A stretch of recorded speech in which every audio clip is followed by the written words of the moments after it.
r/NoSleep. Posted by u/horror, junkie123. The Grim Reaper asks me for a sacrifice every Halloween. This year, it's my turn to die. I remember the first time I met the Grim Reaper. He's even more terrifying than everyone says, but not for the reasons you think. The Grim Reaper isn't some cloaked figure like in the TV shows. He's not a skeleton who wields a magical scythe that slices through the fabric of the universe. No, he's much worse. I was 7 when he first appeared to me. I remember it like it was yesterday. I was playing dodgeball with the neighborhood kids when our red kickball rolled into the street unexpectedly. That detail sticks out in my mind like a sore thumb. The red kickball. Strange how the mind stores random little pieces of information like that. "Danny, you threw it into the road. You go get it," I said, crossing my arms. He grinned deviously back at me.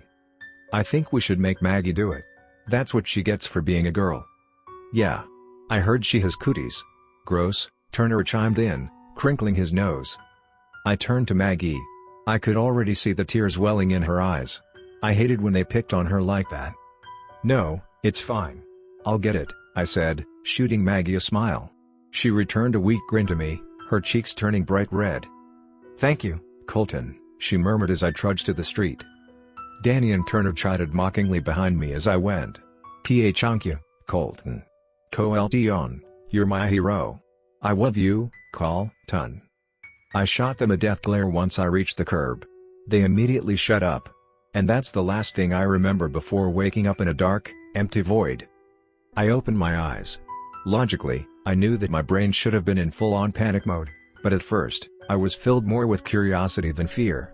I rose to my feet. I gazed down, trying to make out what I was standing on. But there was nothing. Just endless black as far as the eye could see. That's when the dread seeped in. Where was I? Was this hell? Hello? I timidly called out. My voice echoed throughout the all-encompassing nothingness. I wasn't really expecting a response.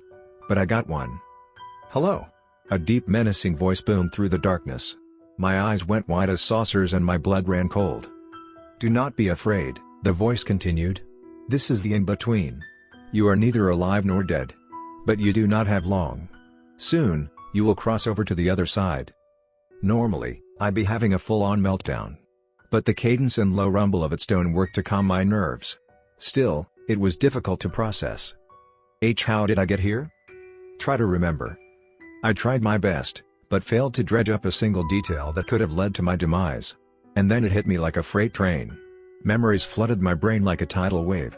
A torrent of emotion surged through me as my grim reality sank in. I ran into the street to get the red kickball. The oncoming truck driver tried to slam on his brakes, but he was going too fast.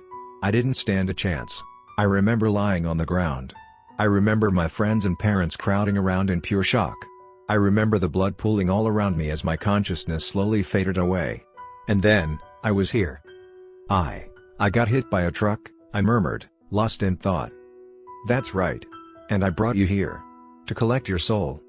I froze. Tears began streaming down my face. I wasn't talking with some benevolent entity. No, I had landed myself in the worst possible scenario. "So, you're..." "Yes. I am death." I was silent for a long time. My worst fear had been confirmed. This was the Grim Reaper.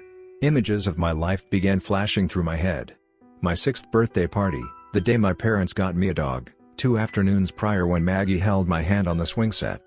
It was all about to come to a close. There were so many experiences I'd never get to have: driving a car, going to high school, having my first kiss. I wasn't going to get to do any of that. My life had been so short, and I wasn't ready for it to come to an end.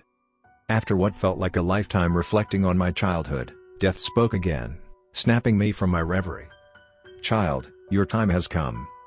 Suddenly, a rectangle of light radiated amidst the endless blackness.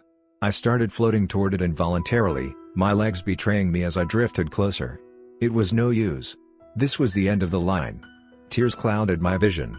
Just a few more agonizing seconds and I'd cross over to the other side. It was bright. So bright. I don't know what motivated me to speak. The words just tumbled from my mouth as if of their own accord. I shouldn't have said anything. Wait. There has to be something I can do. I'm not ready to die yet. I lurched to a stop. Everything was eerily silent for a long time, as if the Grim Reaper was deep in thought. There might be a way. I awoke in a hospital bed. My parents were sitting in matching chairs beside me. They looked defeated. Like they hadn't slept in days. Once she noticed that my eyes were open, Mom looked shell-shocked. Then, her visage melted into one of pure, unabated relief. She rushed over to me, tears cascading down her cheeks. Mom tenderly ran her fingers down the side of my face. She gazed lovingly into my eyes as Dad stood behind her with a grin plastered across his lips. I couldn't stop myself from sobbing like an infant. I thought I would never get to see them again. Mom gently hugged me. I buried my face into her arm, wetting the sleeve of her blouse. Mom? Dad? Mom released me momentarily and both of them stared at me expectantly. I smiled and met their gazes. I love you both so much. That was the happiest day of my life. My parents showed me how much they truly cared, and that is a memory that I will cherish forever. Unfortunately, my joy was short-lived. Because Danny's body was found a day later. The official cause of death was a snake bite. He'd been playing alone by the creek just down the road from his house when he was bitten by water moccasins. Multiple of them. Guilt gnawed at me like a piranha. Danny died because of me. Yeah, he could be a jerk sometimes, but he definitely didn't deserve that. I couldn't bear the thought of him lying there, weakly calling for help, only for his cries to fall on deaf ears. It must have been painful, too. I can't imagine how much he must have suffered in those final fleeting moments. I thought I'd never be able to forgive myself. Yet, the very next year, I did it again. On Halloween, when the veil between the living and the dead is the thinnest, the Grim Reaper visited me. I opened my eyes that morning to find myself in that same pitch-black nothing. I wasn't afraid like I was before. It was what we'd agreed upon, after all. Every year on Halloween Day, I was to awaken in that empty void and give death a new sacrifice. "Hello, child. Do you have a martyr for me?" That familiar menacing voice boomed. "Yes, I do." That year it was Hannah Benson's turn to die. Her death was easier to deal with. She'd been picking on me all year, but still, she didn't deserve to die like that. Hannah was the victim of a home invasion. A burglar snuck into her family's house when her parents were out for groceries. Hannah had heard the intruder and screamed that she had a gun through her parents' locked bedroom door. That was all the man needed to hear. Instead of leaving like any sane person would, he rained bullets through the wood, separating himself and the terrified little girl. She was hit once in the abdomen and left to bleed out on the cold, rigid hardwood.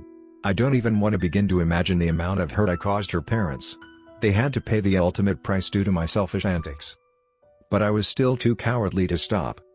Things continued on like that throughout my high school career and into college. Halloween would pass, and someone new would die. Over time, I started to feel numb to it. I'd turn a blind eye and go about my business as if nothing had happened. And then, after this past Halloween, it finally occurred to me. Why can't I pay off my debt all at once? A group sacrifice would be much more convenient than giving out individual names each year, especially if it's a bunch of random people on the internet that I have no connection to. And I've made a deal with the Reaper before. Who's to say I can do it again? To everyone reading this, I'm sorry. I lied to you. The title says that it's my turn to die this year, but that's not true. You see, I'm a coward, and I always will be. So I'm using this site to my advantage. If you've read my story, then this Halloween, it's your turn to die. Don't try clicking off of this post, either. If you've made it this far, it's already too late. You should start making your arrangements now. I guess I should thank you. Because due to your unwilling sacrifice, death will be off my back for a long, long time.